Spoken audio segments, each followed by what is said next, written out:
Okay, good. First of all, thank you, Linda and colleagues, for inviting me. It's a very exciting meeting. Just to share some thoughts on the potential of omega-3 fatty acids in the management of neurological traumatic injury. Well, we in London, in our medical school, are linked to a major trauma center, a level 1 trauma center. And together with my clinical colleagues, Professor Karim Brohi, my colleague who is head of trauma, we are very interested in the concept of intervening as soon as possible in patients with traumatic injury to improve the long-term neurological outcome.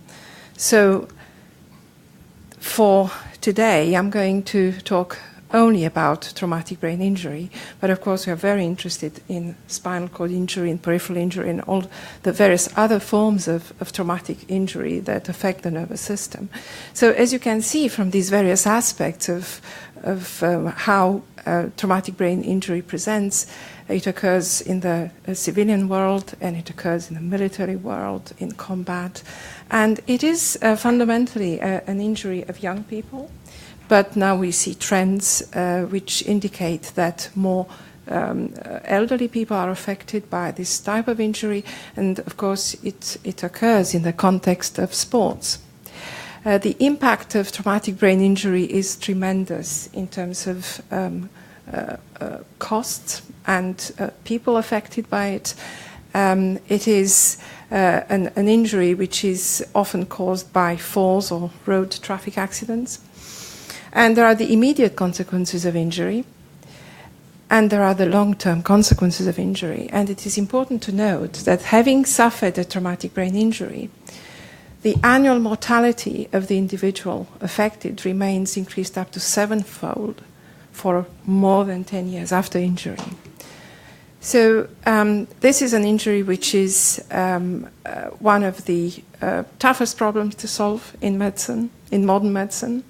And it has a huge cost. You have here some indication of costs in the US. And the lifetime cost, of course, includes the cost which is due to permanent disability and lost productivity. And, of course, tremendous change in the quality of life. So what are the problems and why is it so difficult to treat? It is an extremely heterogeneous condition. You can see here a few images taken from patients with brain injuries. And without going into the detail of these scans, there are various causes of traumatic brain injury. And of course, we have now very sophisticated imaging methods, and Robert has alluded to some of the modern imaging approaches which allow us to see how disconnected the brain is after an important traumatic brain injury. You see here in this last panel, beautiful false colors indicated disruption of tracts. And often the clinicians, especially for severe traumatic brain injury, they follow an algorithm, a sequence of procedures just to make sure, first of all, the patient survives, the patient doesn't have too high an intracranial pressure. So the emphasis all over the world is on survival. But there is at present nothing, absolutely nothing, to protect the brain directly. So one can ask the question, what is the regime of treatment which we would like to have and for what type of brain injury? And this is a fundamental question because it is such a heterogeneous condition. So another point I would like to make is that there is a complex care path in traumatic brain injury, which takes the patient from the moment the patient has the injury, whether it's in the everyday life, going to work, or in combat. So you have the patient with this massive traumatic brain injury or moderate traumatic brain injury, and then transfer to the trauma unit, eventually high dependency unit, and so on and so forth, some rehabilitation, and finally community reintegration. And we're going to ask the question, if a treatment of the omega-3 fatty acids is developed, could we cover the whole spectrum? And I think we can say today, yes, we can. So omega-3 fatty acids have huge potential to cover the whole care path. So I would like to just give some indication of some of the neurobiology without going into the detail and the mechanisms of injury.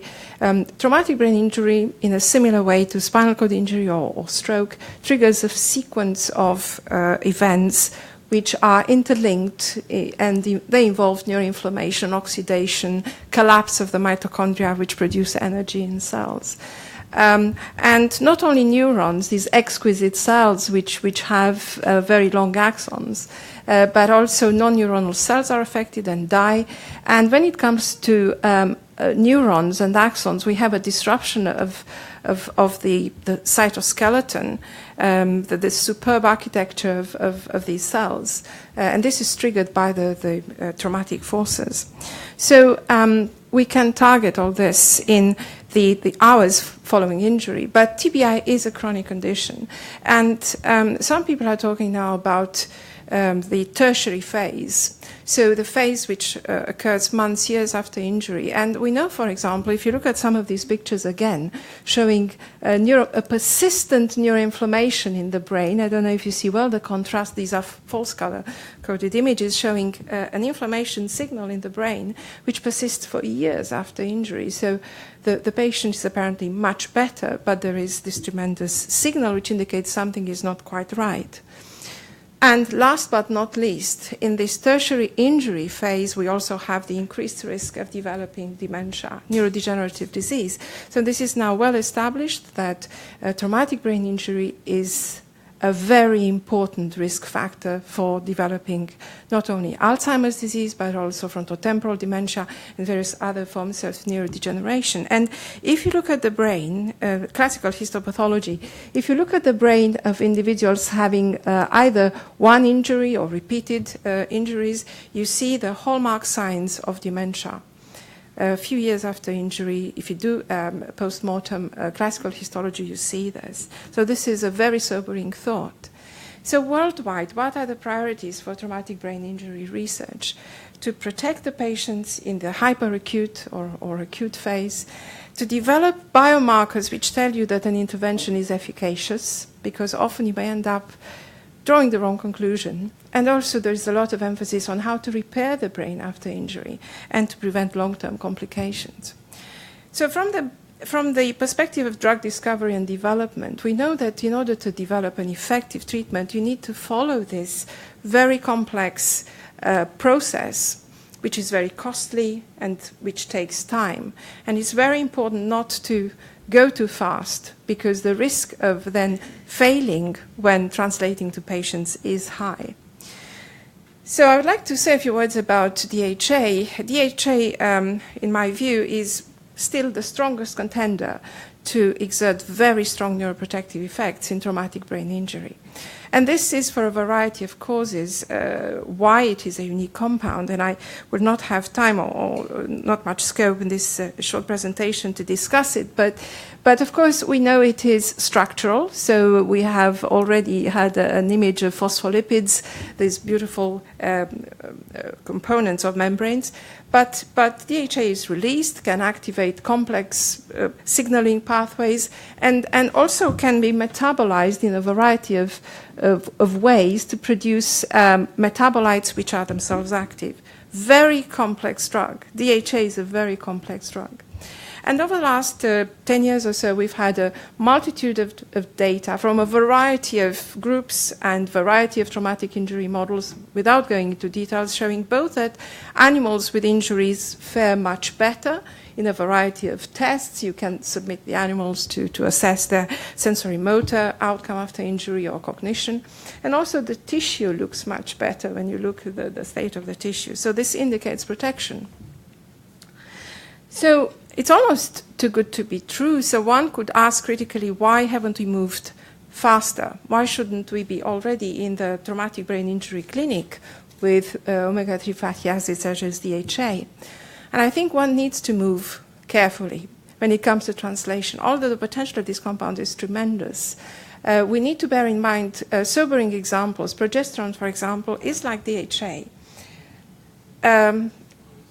an endogenous compound. We make it, and it's very neuroprotective. And there have been many animal studies with very encouraging results. But progesterone has had some amazing failures in recent large clinical trials, because people have moved too fast and a little bit carelessly from the animal work to the human trials. So it's very important to be aware of this and to realize that omega-3s have huge potential, but we need to move carefully. So I would like to conclude this talk after this caveat with an example of what I think is one of the first careful, well thought out steps towards therapeutic use with DHA in mild TBI. So mild traumatic brain injury, also known as concussion, changes brain connectivity, and Robert has already alluded to this very important concept that we can now visualize, this superb connection pattern that we see in human brain. And we know that concussion changes brain connectivity, and often you can relate the loss of certain or decrease in certain functions, the post-concussion syndrome. You can relate this to some loss of connectivity that you can measure in a variety of ways. So Robert has also just alluded to a very interesting seminal study, I think, which shows us that in primate, non-human primate brain, we can now image this connectivity. We have very nice data in monkeys showing that omega-3 deficiency can alter connectivity. And at the same time, we also know that in the neurotrauma field, with all the analysis which has been made possible in recent years through imaging, I don't know if you can see here again represented, it's a pattern of increased or decreased connectivity between various areas in the same hemisphere or opposite hemispheres. And we know that recovery of function after traumatic injury in the nervous system is very much dependent on reestablishment of connectivity. So, bearing this in mind, I want to just show you this very elegant, simple study, which I think is the first step towards helping us understand how we can do things well in this field. So this is an exploratory study in American football athletes. So individuals with repeated concussion, and here the aim is to give them DHA and to see if we can decrease neurofilament L, which is an index of axonal injury, so damage to neurons.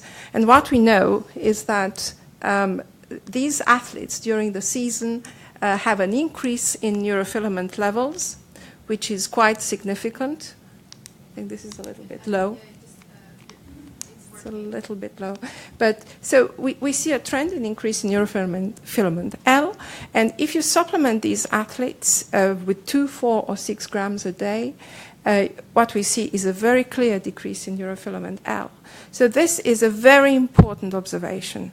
Very important observation. It cannot be stated strongly enough, because it shows that DHA at a moderate dose can reduce a very objective index of brain injury in a population at risk. However, I think one needs to be careful, especially in the context of moderate and severe brain injury, whether we should have DHA only or we should consider that DHA could be enriched by other nutrients.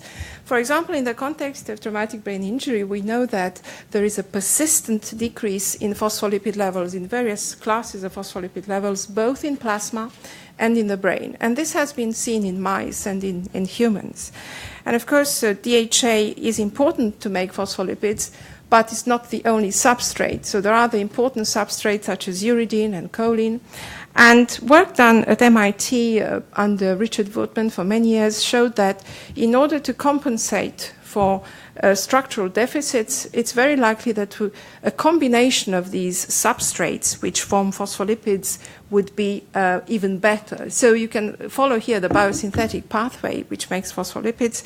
And this has led to, at present, the availability of a specialized medical food called Suvinate, which can increase the formation of phospholipids, can support, therefore, the biosynthesis of these crucial components. And it does contain a lot of DHA, as you can see from the highlighted first part of the composition, some EPA and also other components. And there are several studies which show that it's very promising in Alzheimer's disease, early Alzheimer's, and it restores connectivity.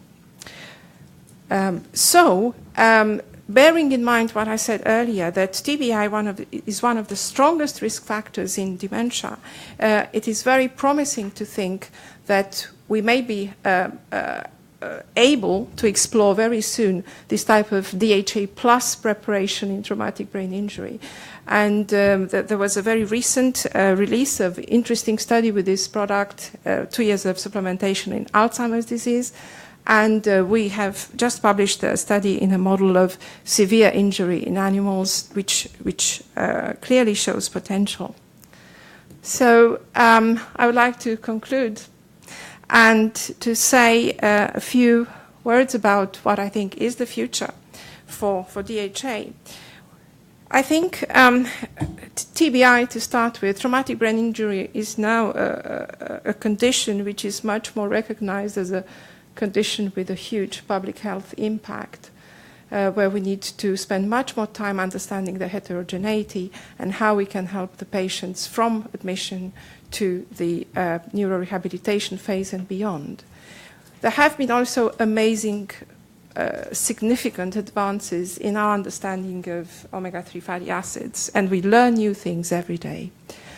And I believe now we have high-quality data asking the right question in the right population, which really show us a very clear therapeutic potential for these compounds in one of the most complex challenges in modern medicine.